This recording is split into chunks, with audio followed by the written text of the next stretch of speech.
जी तो व्यूअर्स, अब मेरे पास रिव्यू एक्सरसाइज 3 में क्वेश्चन नंबर 4 है कि 2.6 कारपेंटर। तो सबसे पहले यहाँ पर अगर आप देखें तो हमारे पास कभी भी जो इंसान होता है वो कभी भी पॉइंट में नहीं लिखा जा सकता, ठीक है। तो यहाँ पर हम अपना आंसर ठीक लाने के लिए यहाँ पर सबसे पहले क्या कर देंगे, इसको 6 कर लेंगे। तो अब इसको पढ़ते हैं कि 6 carpenters can make 8 chair in 10 days। How many days will be required for 10 carpenters to make 16 chairs. कहा है कि 6 कारपेंटर्स हैं जो कि 8 चेयर्स को बना सकते हैं 10 दिनों में। How many days will be required, तो कितने दिन लगेंगे फॉर 10 कारपेंटर्स, 10 कारपेंटर्स को टू मेक 16 चेयर्स, 16 चेयर्स बनाने में। तो यहाँ पर हमारे पास 3 क्वांटिटीज़ हैं, ठीक है। एक है कारपेंटर, दूसरा है चेयर और तीसरा है डेज। तो पहले कारपेंटर्स कितने थे, 6, चेयर्स थी 8 और डेज 10। अब इन्होंने कहा है कि हाउ मेनी डेज, डेज मालूम करने हैं। कारपेंटर्स 10 कर दिए हैं और चेयर्स को 16 कर दिया है।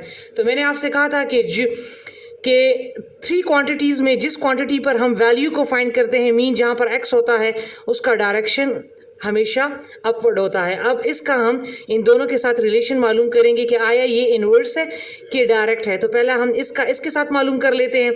तो देखिए यहाँ पर कारपेंटर 6 थे तो उनको 10 दिन दिए थे। अब इन्होंने कारपेंटर बढ़ा दिए तो अब उनको कितने दिन लगेंगे। तो जाहिर बात है जब कारपेंटर ज़्यादा हो गए तो अब उनको वो चीज़ बनाने में दिन कम लगेंगे। तो लिहाजा इसका जो रिलेशन होगा वो इनवर्स होगा, एक अपवर्ड एक डाउनवर्ड। अब इनका इसके साथ मालूम करते हैं। तो पहले चेयर्स 8 थी, उन्होंने वो 10 दिन में बनाई। अब उनको चेयर्स ज़्यादा कर दी हैं, तो जब चेयर्स ज़्यादा कर दी हैं तो अब उनको दिन भी ज़्यादा लगेंगे। तो लिहाजा इसका जो रिलेशन होगा वो डायरेक्ट होगा, ठीक है।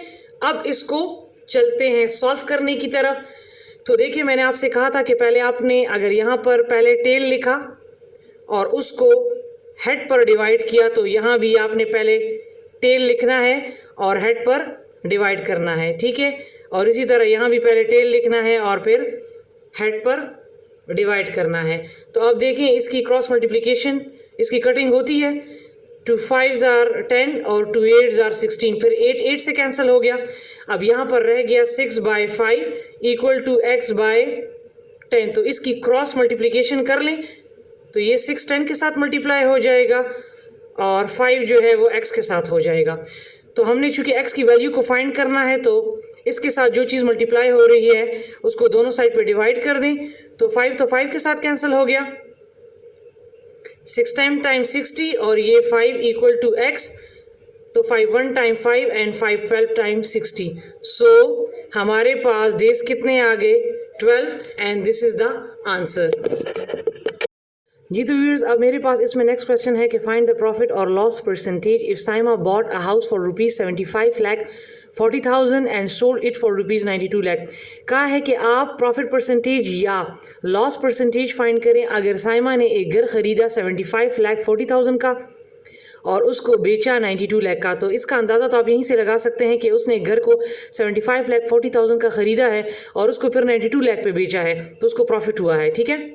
तो जब हम पहले अभी देखेंगे कि इसको प्रॉफिट कितना हुआ है, जब वो हम फाइंड कर लें तो उसके बाद प्रॉफिट परसेंटेज फाइंड करेंगे।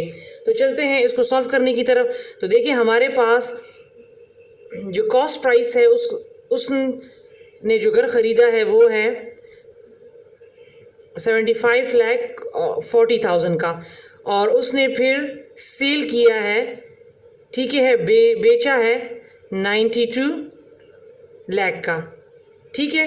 अब हमारे पास ये होता है कि जब भी सेल प्राइस ग्रेटर हो कॉस्ट प्राइस से तो इसका मतलब है कि ये प्रॉफिट हुआ है, ठीक है। तो अब हम यहाँ पर प्रॉफिट फाइंड करेंगे, ठीक है, और इसका फॉर्मूला हमारे पास है sale price minus cost price, क्योंकि इसको प्रॉफिट हुआ है। तो लिहाजा अब हम देखेंगे कि प्रॉफिट कितना हुआ है।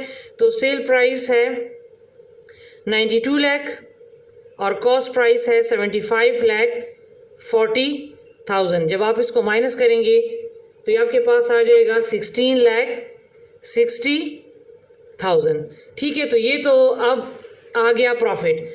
अब इन्होंने क्वेश्चन में कहा है कि प्रॉफिट परसेंटेज फाइंड करें, ठीक है।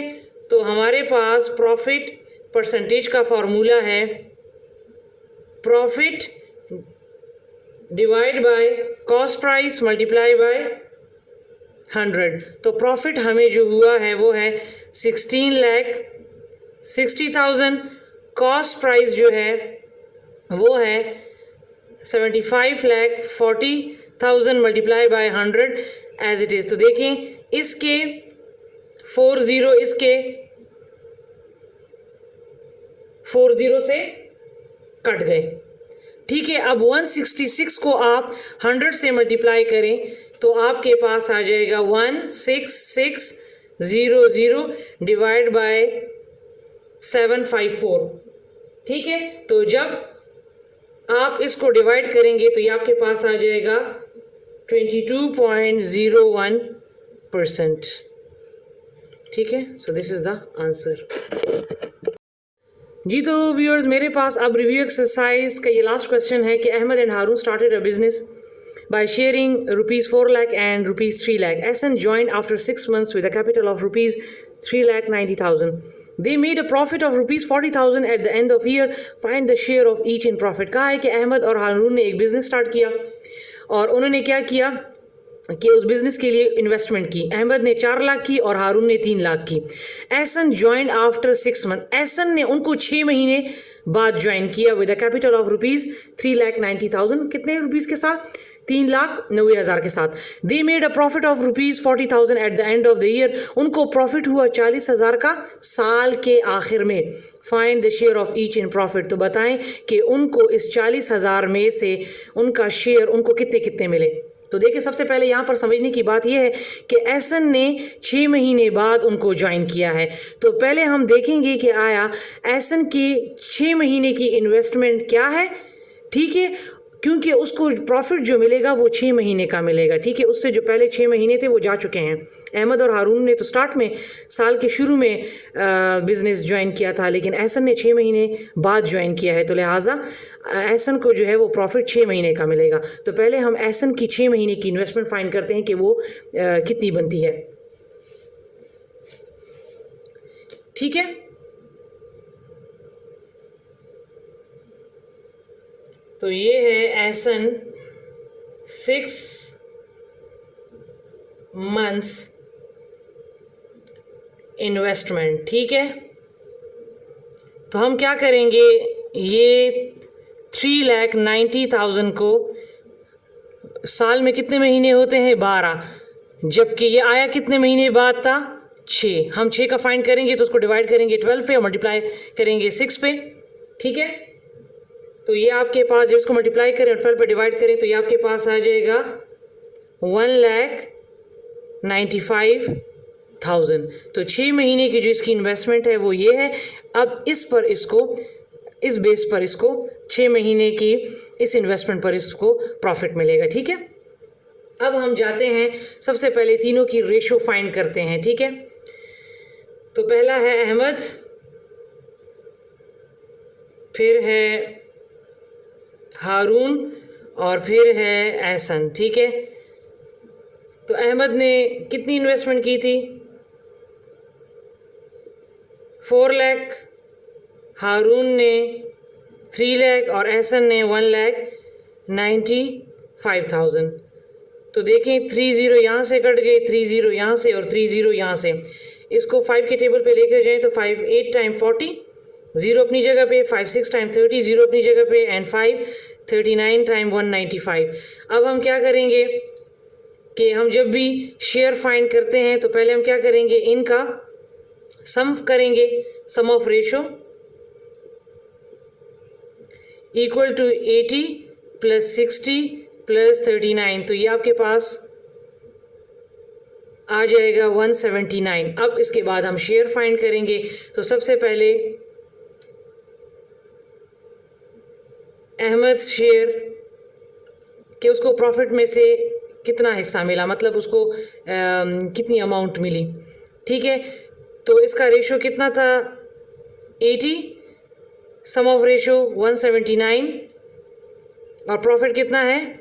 40,000। तो आप इसको मल्टीप्लाई करें और 179 पर डिवाइड करें तो आपके पास अहमद का जो शेयर है वो आ जाएगा 17877.09। ये हमारे पास आ गया अहमद का शेयर।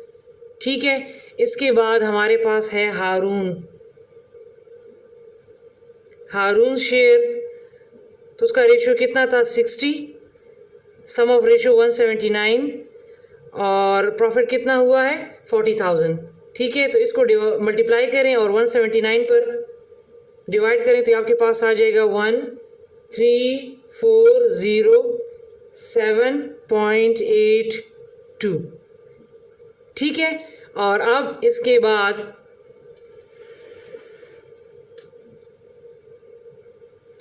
एसन का हम फाइंड करते हैं। ठीक है,